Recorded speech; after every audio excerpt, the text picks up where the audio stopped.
Hello everyone, welcome to my YouTube channel. तो पिछले video में हमने अभ्यास 44 किया था और आज करेंगे अभ्यास 45। तो ये हम बुक से करेंगे।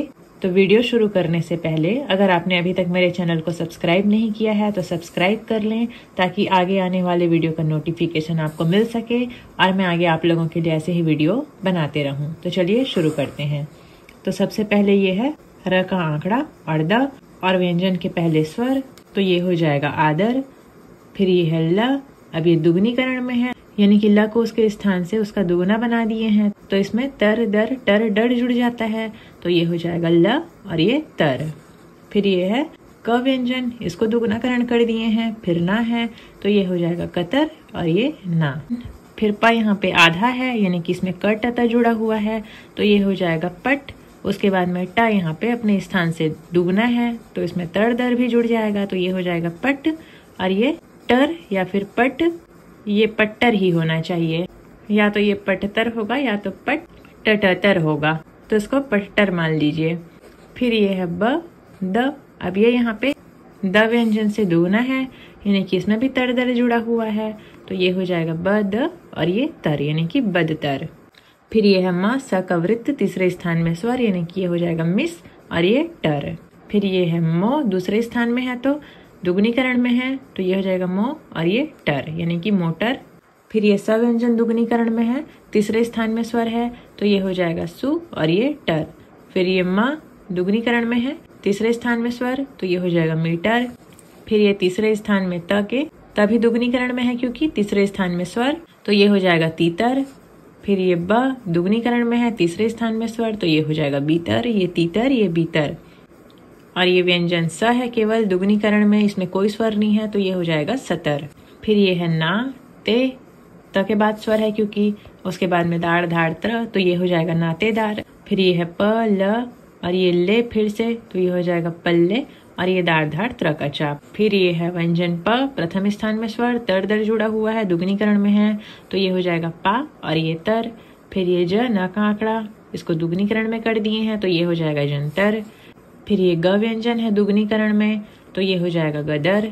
फिर ये क न का आंकड़ा, क व्यंजन भी दुगनीकरण में है, तो ये हो जाएगा कंतर। फिर ये है न र का आंकड़ा और अंत में भी आंकड़ा, तो ये हो जाएगा निरन और ये तर।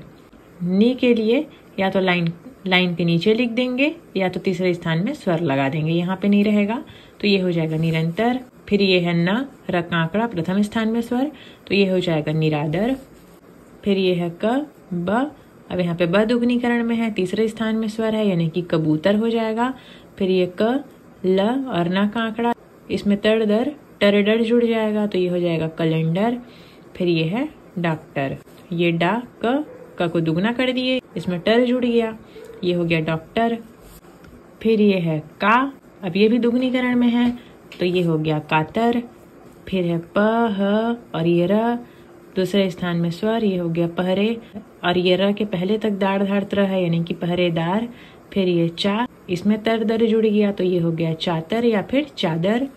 फिर ये है व्यंजन च, अब ये भी यहाँ पे दो बार च नहीं है, दुगनीकरण ही है, तो ये हो जाएगा च का स्वर यानी कि ची। अब इसमें तर दर जुड़ गया यानी कि ची तर और कटा हुआ म यानी कि न यानी कि चितरना हो जाएगा ये। फिर ये है पश्चिम यानी कि पश्चिमोत्तर, च का स्वर म के पहले, म दुगनीकरण में है तो इसमें तर जुड़ गया। फिर यहाँ पर से वाक्य है लड़कों यानी कि लड़कों, तो चाहे तो यहाँ पे भी स्वर लगा सकते हैं या अंत में सर्कल भी बना सकते हैं। तो लड़कों क्या तुमने, फिर ये कभी, फिर ये रेल गाड़ी, फिर ये देखी है पूर्ण विराम।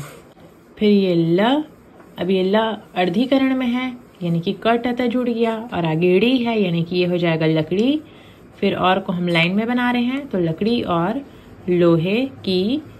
फिर ये बहुत से बड़े बड़े, फिर ये डिब्बे होते हैं, यहाँ पे दो बार बनाने का जरूरत नहीं है, एक बार से भी काम चल जाएगा। तो डिब्बे होते हैं पूर्ण विराम, उनको सन और ये जीर यानी कि जंजीर होगा ये, जिसको स श ज का वृत्त बनाए हैं यहाँ पे, तो ये हो जाएगा जंजीर। चाहे तो ज जर भी कर सकते हैं केवल। फिर ये से, फिर ये ज, नीचे आने वाला ड़, फिर ये दे देना देता और ये है, यानी कि उनको जंजीर से जड़ देते हैं। पूर्ण विराम, उसमें आदमियों के अंत में स्वर है तो ये हो जाएगा आदमियों के बैठने के वास्ते। वास्ते का शब्द चिन्ह लाइन में रहता है तो ये हो जाएगा वास्ते बेंच हैं। फिर पूर्ण विराम, फिर आगे एक ईंजन तो ये हो जाएगा इंजन लगा हुआ है जो गाड़ी को खींचता है, ये हो जाएगा खींचता है। फिर पूर्ण विराम, फिर इंजन लोहे की एक बहुत बड़ी मशीन है। पूर्ण विराम, उसमें बहुत सा पानी भरा, यहाँ पे भरा के लिए अंत में डैश लगाए हैं, हम डैश को सामने लगा के रख आंकड़ा बना के भ बनाएंगे पहले, तो ये हो जाएगा भरा रहता है। और हर वक्त और किताब का शब्द चिन्ह है ये, तो हर वक्त आग जलती रहती है। फिर पूर्ण विराम, इससे भाप, फिर ये बनता है। पूर्ण विराम, यह भाप इंजन के लाइन में है तो ये शब्द चिन्ह हो जाएगा अंदर का, लाइन के ऊपर रहता तो अंतर का होता, तो ये हो जाएगा इंजन के अंदर रहती है। फिर इसी, फिर ये है इसी से, फिर देखिए यहाँ पे इसी करके त कहा था, यानी कि इससे उससे, ये जो त का 1/4 को हम स के लिए प्रयोग करते हैं तो इसमें इसी से के लिए इसी के डैश के बाद में बाएं वाले स को बना दिए हैं तो ये हो जाएगा इसी से, या फिर इसी स का एक और सर्कल बना सकते हैं, ये भी इसी से हो जाएगा, या फिर इसी से को अलग लिखें तो ये हो जाएगा इसी से इंजन चलती है। फिर पूर्ण विराम, रेलगाड़ी से बहुत लाभ है, इसके द्वारा दूर दूर की सफर कुछ घंटों में किया जा सकता है। इससे अकाल, देखिए ये काल यहाँ पे स्वर लगा दिए हैं, या चाहे तो यहाँ भी लगा सकते हैं तो ये हो जाएगा अकाल का डर भी। फिर ये जा, इससे अकाल का डर भी जुड़ा है, ये जुड़ा है होगा, या फिर जाता है के लिए जाता है होगा, या फिर जाता रहता है को अलग बनाएंगे, या जाता रहा है तो यहाँ पे ज को अर्धीकरण करके रहा केवल र बना के है कर दिए हैं, जो कि आगे ऐसा भी चाहे तो बना सकते हैं, लेकिन ये आगे के लिए है। अभी हम वाक्यांश बनाना नहीं सीखे हैं इसलिए इसको अलग लिखेंगे, यानी कि इससे अकाल का डर भी जाता रहा है हो जाएगा। फिर अब दूर की यात्रा, त्र के बाद में स्वर है इसलिए यहाँ पे तर बनाए हैं, तो दूर की यात्रा रेल ही में किया जाता है। पूर्ण विराम। तो ये था अभ्यास 45। उम्मीद है आप समझ गए होंगे। अगर कुछ भी समझ ना आया हो तो कमेंट करके पूछ सकते हैं, और वीडियो पसंद आया होगा तो लाइक कीजिएगा, चैनल में नए हैं तो सब्सक्राइब कीजिएगा और शेयर कीजिएगा। Thanks for watching.